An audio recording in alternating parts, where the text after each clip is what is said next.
Estudando o livro Nosso Lar. Espírito André Luiz.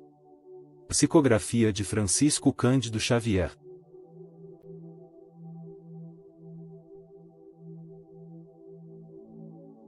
Considerações iniciais. O capítulo 2 começa agora, e mais uma vez percebemos que é importante ler e procurar retirar daquilo que está escrito, a essência, mas não só a essência literária, não só a essência da historinha, mas aquilo que, em um grau mais profundo, os espíritos têm deixado para nós nessa interpretação, nessa descoberta, naquilo que chamamos de uma revelação. O capítulo anterior se passa todo naquele ambiente do umbral de André Luiz, e esse agora também estará em quase na sua totalidade, vivendo nesse mesmo ambiente. André Luiz está em uma região escura, numa região que ele não sabia onde era. Capítulo 2. Clarencio. Suicida! Suicida! Criminoso infame! Gritos assim cercavam-me de todos os lados. Onde os sicários de coração empedernido, por vezes enxergava-os de relance escorregadios na treva espessa, e quando meu desespero atingia o auge, atacava-os mobilizando extremas energias. Em vão, porém, esmurrava o ar nos paroxismos da cólera. Gargalhadas sarcásticas feriam-me os ouvidos, enquanto os vultos negros desapareciam na sombra. O que está acontecendo aqui? André Luiz está sendo acusado de ter cometido suicídio? E ele vê vultos porque verdadeiramente ele está sendo perseguido por entidades infelizes. A pergunta é: por que isso está acontecendo com ele? Aqui vamos descartar castigo de Deus, podemos descartar isso, porque Deus não castiga. Deus não tortura seus filhos. Isso acontece por problema de sintonia, uma consciência culpada, aliado a um desespero, aliado à incapacidade de orar, à ausência de capacidade de se conectar com o alto, mais ainda, a revolta. Assim, revolta, consciência culpada, desespero e incapacidade de se conectar com o alto. Aí o que acontece? Acaba se sintonizando com inteligências perversas que sentem prazer em torturar. Não sejamos ingênuos, está lá no livro dos Espíritos. Kardec faz a pergunta: por que os espíritos maus perseguem os bons? O que eles querem? E aí os espíritos respondem: eles não suportam que alguém seja feliz, querem trazer a infelicidade para todo mundo. Aqui são espíritos perturbados, sarcásticos, petrificados no mal que sentem prazer com o sofrimento dos outros. Temos aqui um conjunto de situações que coloca o espírito de André Luiz em sintonia com essas entidades. Para quem apelar? Torturava-me a fome, a sede me escaldava. Comezinhos fenômenos da experiência material patenteavam-se-me aos olhos. Crescera-me a barba, a roupa começava a romper-se com os esforços da resistência na região desconhecida. A circunstância mais dolorosa, no entanto, não é o terrível abandono a que me sentia votado, mas o assédio incessante de forças perversas que me assomavam nos caminhos ermos e obscuros. Irritavam-me. Aniquilavam-me a possibilidade de concatenar ideias. Desejava ponderar maduramente a situação, esquadrinhar razões e estabelecer novas diretrizes ao pensamento, mas aquelas vozes, aqueles lamentos misturados de acusações nominais, desnorteavam-me irremediavelmente. Torturava-me a fome, a sede me escaldava. Por quê? Porque o corpo espiritual segue os mesmos processos que o corpo físico. Aliás, o que nós aprendemos? Que o corpo físico é uma cópia do corpo espiritual e não o contrário. Não é o corpo espiritual que é uma cópia do corpo físico. Esse nosso corpo aqui é uma cópia, é uma veste do perispírito. Esse é o mesmo fenômeno, porque o perispírito é um corpo, só que um corpo mais sutil. Ele estava com fome, com sede, a barba crescia, e perguntava: eu não morri. Ficou muito confuso e que a maior dor era se sentir abandonado. Mas, aqui temos que fazer uma observação. Ele se sentia abandonado, mas Clarencio e sua mãe estavam há 8 anos sempre procurando por ele, sempre assistindo, mas ele era incapaz de perceber o Clarencio, então ele estava abandonado? Não estava. Estava se sentindo abandonado. Uma coisa é nós nos sentirmos abandonados, outra coisa é nós estarmos abandonados. O que devemos aprender aqui?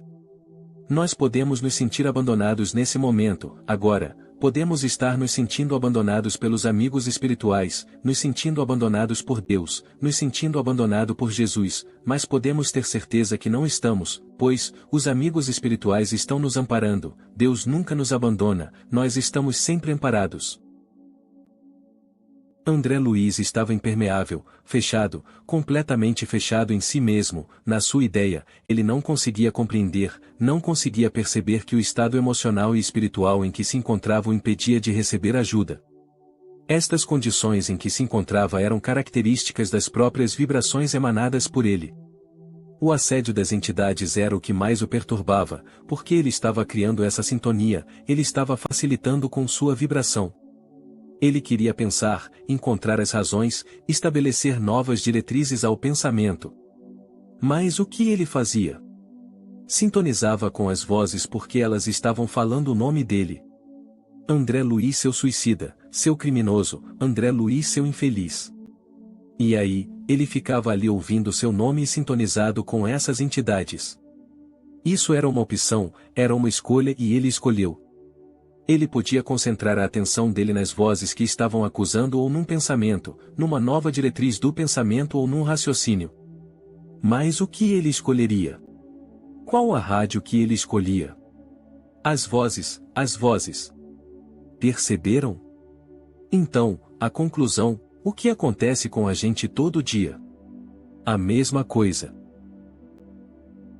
Que buscas, infeliz? Aonde vais, suicida? Tais objurgatórias incessantemente repetidas perturbavam-me o coração. Vejam bem o grau de ironia dessas entidades perversas, o grau de sofisticação intelectual delas. Como vemos, o umbral está cheio de pessoas muito inteligentes, irônicas e com pouco sentimento de amor ao próximo, elas sabem manipular os outros, elas sabem pegar lá na nossa ferida. Não pensemos que só porque são perturbadoras que são pessoas burras. Não são mesmo.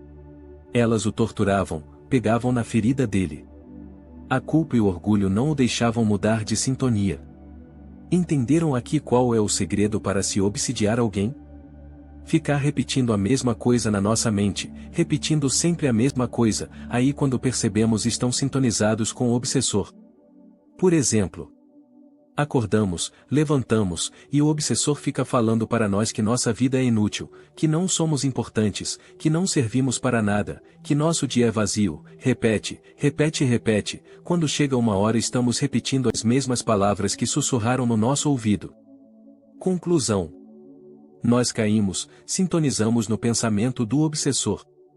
E quais são os mecanismos de defesa?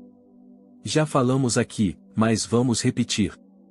Criemos o hábito de assistir palestras elucidativas, lermos obras edificantes, coloquemos um copo de água e comecemos a orar, tudo isso irá ajudar-nos a não entrar na sintonia deles.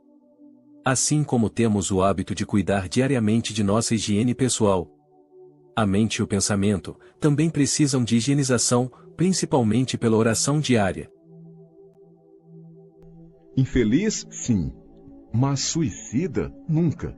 Essas increpações, a meu ver, não eram procedentes. Eu havia deixado o corpo físico a contragosto. Recordava meu porfiado duelo com a morte. Ainda julgava ouvir os últimos pareceres médicos enunciados na casa de saúde.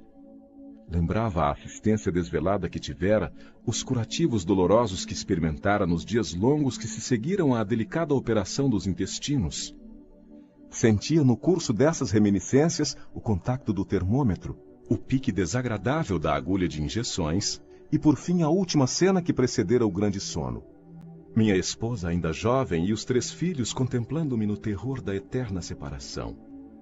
Depois, o despertar na paisagem úmida e escura e a grande caminhada que parecia sem fim.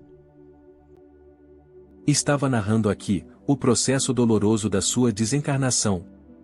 Ainda não compreendia o porquê que o chamavam de suicida, ainda não havia compreendido sua real situação.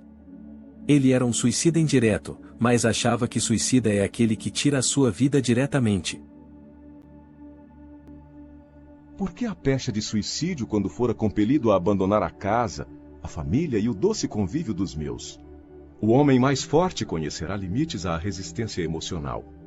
Firme e resoluto a princípio, comecei por entregar-me a longos períodos de desânimo e, longe de prosseguir na fortaleza moral por ignorar o próprio fim, senti que as lágrimas longamente represadas visitavam-me com mais frequência, extravasando do coração. Olha que bonito isso que ele está dizendo. O homem mais forte conhecerá limites à resistência emocional. Não adianta acharmos que somos o super-homem, que temos resistência emocional inquebrantável, não temos. Ele estava firme, mas as vozes foram se repetindo, e ele não aguentou, cedeu ao desânimo. Ele foi vencido pelo cansaço. Começou a entrar em um processo de muita tristeza, de dor profunda, de depressão e chorando, mas essas lágrimas são boas, essas lágrimas não são ruins não. A quem recorrer? Por maior que fosse a cultura intelectual trazida do mundo, não poderia alterar agora a realidade da vida.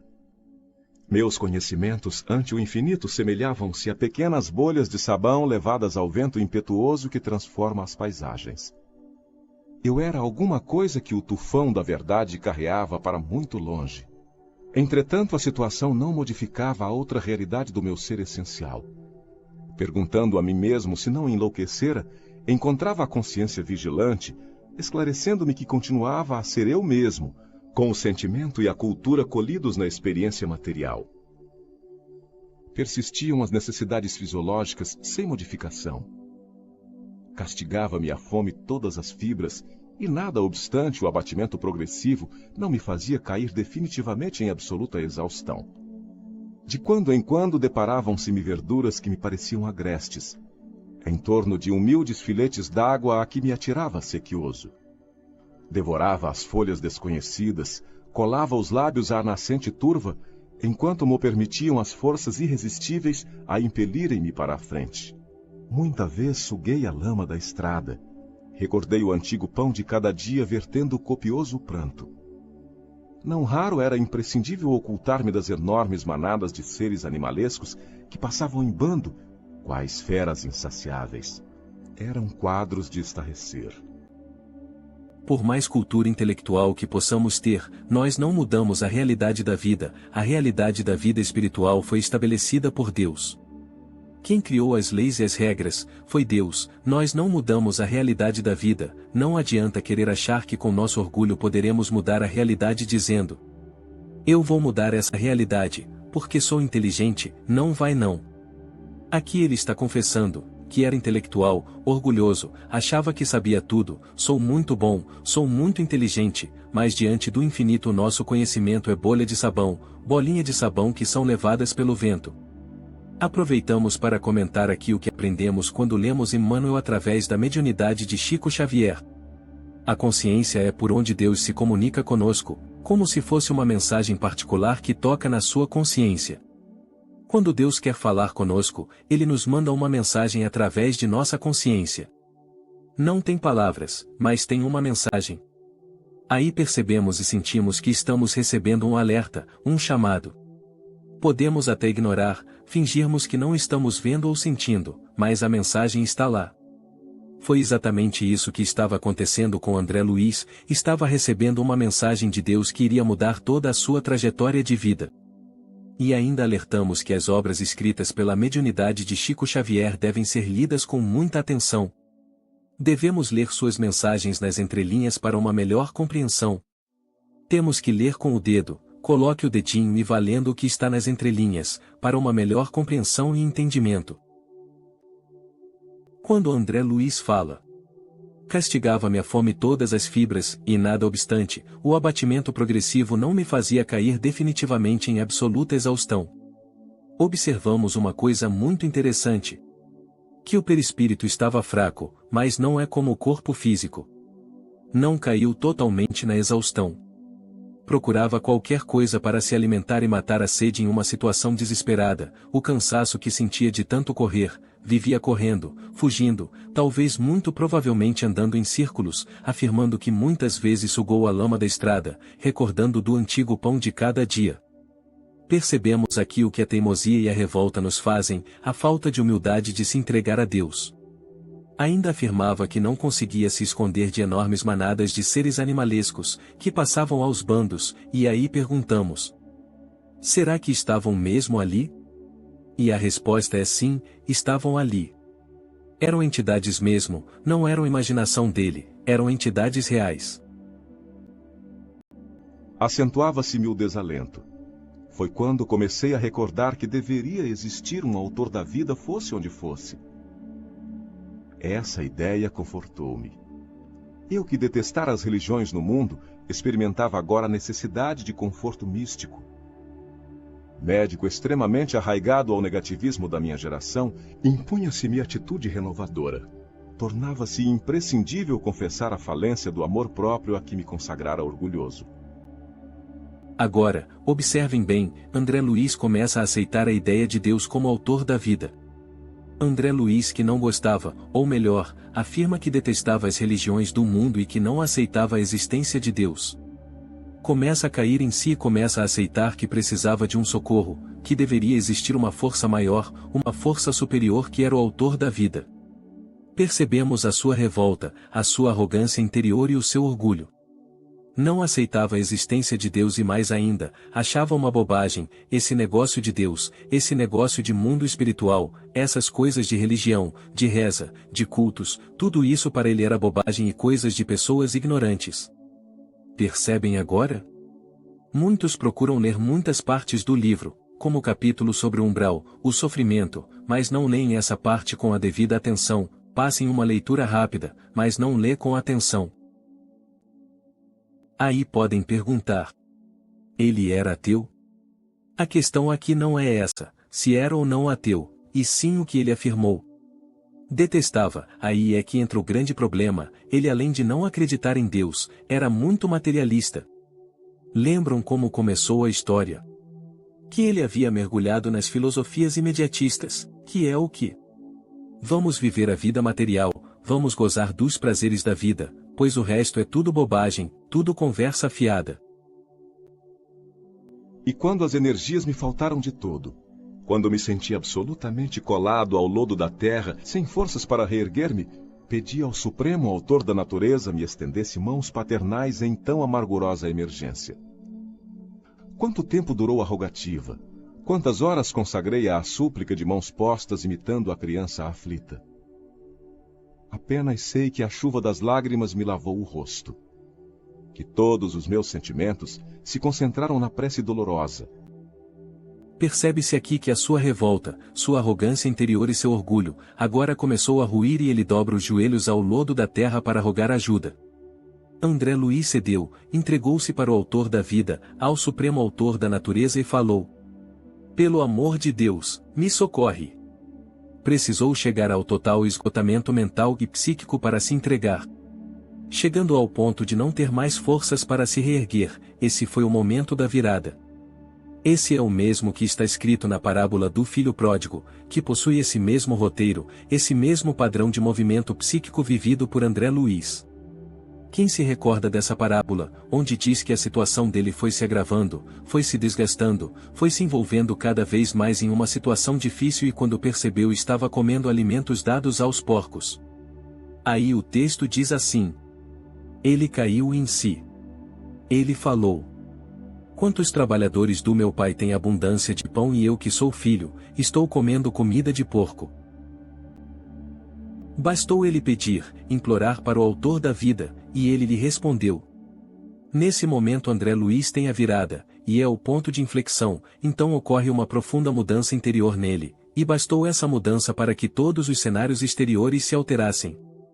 Assim, bastou essa alteração de postura para que se refletissem resultados concretos no exterior. Percebemos assim, que ele toma todo o primeiro capítulo e grande parte do segundo, descrevendo a situação exterior em que ele se encontrava, fazendo referências ao estado emocional dele, desequilibrado. E muitas vezes lemos o primeiro capítulo do livro e não nos damos conta de que há uma relação do estado interior do espírito André Luiz com a região do umbral em que ele ficou localizado por 8 anos. Ele descreve aqui um quadro apavorante, um quadro horripilante do umbral, e faz uma relação desse quadro que ele estava vivendo com o seu estado emocional, ou seja, um estado de total desequilíbrio interior. Estaria então completamente esquecido? Não era igualmente filho de Deus, embora não cogitasse de conhecer-lhe a atividade sublime, quando engolfado nas vaidades da experiência humana? Por que não me perdoaria o Eterno Pai, quando providenciava ninho às aves inconscientes e protegia bondoso a flor tenra dos campos agrestes? Se sentindo completamente esquecido por Deus, questionava se não era igualmente filho de Deus. Se existe um supremo autor da natureza, então eu sou seu filho. Apesar de nunca ter pensado ou se preocupado com as atividades de Deus, pois estava sempre mergulhado nas atividades humanas, mas agora estava pensando que enquanto ele estava totalmente concentrado na experiência material, Deus prosseguia conduzindo a criação com o seu supremo amor e com sua suprema sabedoria, só que ele não pensava nisso e nem cogitava dessa atividade de Deus, com sua vaidade da experiência humana, ou seja, estava totalmente afogado na sua vaidade. Por que não me perdoaria o Eterno Pai? Ele está reconhecendo que errou, mas indaga por que Deus não o perdoaria? Todos temos a experiência de alguém que ama e perdoa. Por que Deus, que é o supremo amor, não perdoaria André Luiz? Lógico que perdoaria. Questiona por que a providência divina que dá todos os recursos para uma ave fazer seu ninho, para a semente reproduzir-se não pode me acudir, me perdoar? Se a providência divina dá os recursos necessários para uma erva crescer, não vai dar para nós que somos seres conscientes? Pois, somos seres que têm condição de reconhecer a existência de Deus e capacitados a refletir sobre ela, porque já temos a razão e o sentimento. É preciso haver sofrido muito para entender todas as misteriosas belezas da oração. É necessário haver conhecido o remorso, a humilhação, a extrema desventura, para tomar com eficácia o sublime elixir de esperança. Foi nesse instante que as neblinas espessas se dissiparam e alguém surgiu emissário dos céus. Um velhinho simpático me sorriu paternalmente. Inclinou-se, fixou nos meus os grandes olhos lúcidos e falou: "Coragem, meu filho. O Senhor não te desampara." É que com a dor, passar pelas dificuldades, experimentar os sofrimentos, lapida o nosso sentimento, a nossa sensibilidade. Porque vamos colocando camadas na nossa consciência, a poeira vai se acumulando, o pó, o barro e a lama vão se acumulando na nossa sensibilidade, e chega um determinado momento que ela está quase zero, está bruta. Aí vem a dor e vai tirando essas camadas, vai tirando, até que tenhamos a sensibilidade máxima para sentir a ação de Deus na nossa criação de vida. No momento em que chegamos no fundo do poço, a esperança tem um sabor intraduzível, tem um sabor extraordinário. O que quer dizer, se não estamos concentrados, estamos fazendo uma atividade sem concentração total, estamos num estado vibratório que é o estado comum, estamos ali no básico, somente estamos vibrando no básico. Mas, se estamos em estado de atenção total da concentração, a vibração é mais intensa e começamos a emitir ondas curtas mentais e o alcance é maior. Entrando em oração, estamos em uma concentração vibratória com frequência média, entramos em estado de produção de luz interior. É isso que André Luiz nos ensina aqui. Concluindo, as súplicas aflitivas, que foi o caso aqui de André Luiz, percebemos que a oração que ele fez com tanta súplica, tão aflitiva, subiu aos planos mais altos de uma forma extraordinária. Em uma emoção profunda, em súplica, em meditação laboriosa ou em uma dor profunda, começamos a emanar espiritualmente radiação gama, uma coisa poderosa, e isso foi o que aconteceu com André Luiz. No momento que em súplica profunda, ele começou a emanar a luz que estava nele o tempo todo, surgiu o emissário dos céus, um velhinho simpático, que sorrindo paternalmente, inclina-se e fala: "Coragem, meu filho. O Senhor não te desampara." Amargurado pranto banhava minha alma toda. Emocionado, quis traduzir meu júbilo, comentar a consolação que me chegava, mas, reunindo todas as forças que me restavam, pude apenas inquirir: "Quem sois, generoso emissário de Deus?" O inesperado benfeitor sorriu bondoso e respondeu: Chama-me Clarencio, sou apenas teu irmão. Percebemos que ele colocou tudo nessa oração, colocou toda a emoção em súplica que ele tinha e o que não tinha. Aí surge o emissário Clarencio. Nesse momento em que ele se sentiu como um filho de Deus pela primeira vez em toda a sua existência, sentindo-se filho do Supremo Autor da natureza, sentindo-se filho de Deus de verdade, fazendo essa oração poderosa, que é uma oração meditativa, onde colocou todas as suas emoções, toda a sua concentração e aí emite uma luz deslumbrante e o Clarencio apareceu, dizendo: Sou apenas teu irmão. Pois todos somos filhos do mesmo Pai, portanto todos somos irmãos. E percebendo o meu esgotamento, acrescentou: Agora permanece calmo e silencioso, é preciso descansar para reaver energias. Em seguida, chamou 2 companheiros que guardavam atitudes de servos desvelados e ordenou: Prestemos ao nosso amigo os socorros de emergência. Alvo lençol foi estendido ali mesmo à guisa de maca improvisada, aprestando-se ambos os cooperadores a transportarem-me generosamente.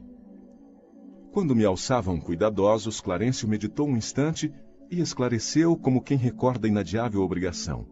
Vamos sem demora. Preciso atingir nosso lar com a presteza possível.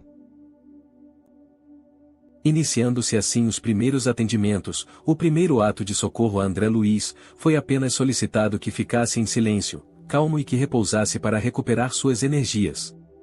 E utilizando-se de um lençol como uma maca, o acomodaram e generosamente iniciaram o seu transporte de socorro. Agora, estavam carregando o precioso fardo, aquele espírito que esteve em condições terríveis, que padeceu tanto sofrimento, mas que agora o resgataram, e o amparo que, como nós veremos mais adiante, sempre estivera próximo dele, mas que ele não via. Considerações finais. E encerrando aqui o capítulo 2. Observemos quantos recursos interiores guardamos dentro de nós. Agora perguntamos: esses recursos são fáceis de ser acessados? Não, não são. Não é em uma concentraçãozinha de 1 minuto que vamos atingir um estado desse narrado aqui. Não é fazendo uma prece da boca para fora, de 1 minuto e meio que vamos alcançar um estado desses. Para alcançar um estado desse, precisamos de concentração e meditação profunda, trabalhosa, conquistada ao longo de muita prática e de muito tempo de oração e meditação. Aí, emanamos esses pensamentos em uma frequência assombrosa e assim, acontecem coisas extraordinárias. Por quê? Porque começamos a acessar aquilo que está ao nosso redor e que não acessamos porque estamos em uma vibração inferior, porque não estamos na sintonia. Isso é básico, isso é igual ao rádio, todas as rádios estão cruzando aqui agora nesse ambiente, mas só iremos ouvir aquela que sintonizarmos em nosso dial do rádio. Esse sentimento profundo é a lição que devemos deixar enfatizado aqui nesse capítulo.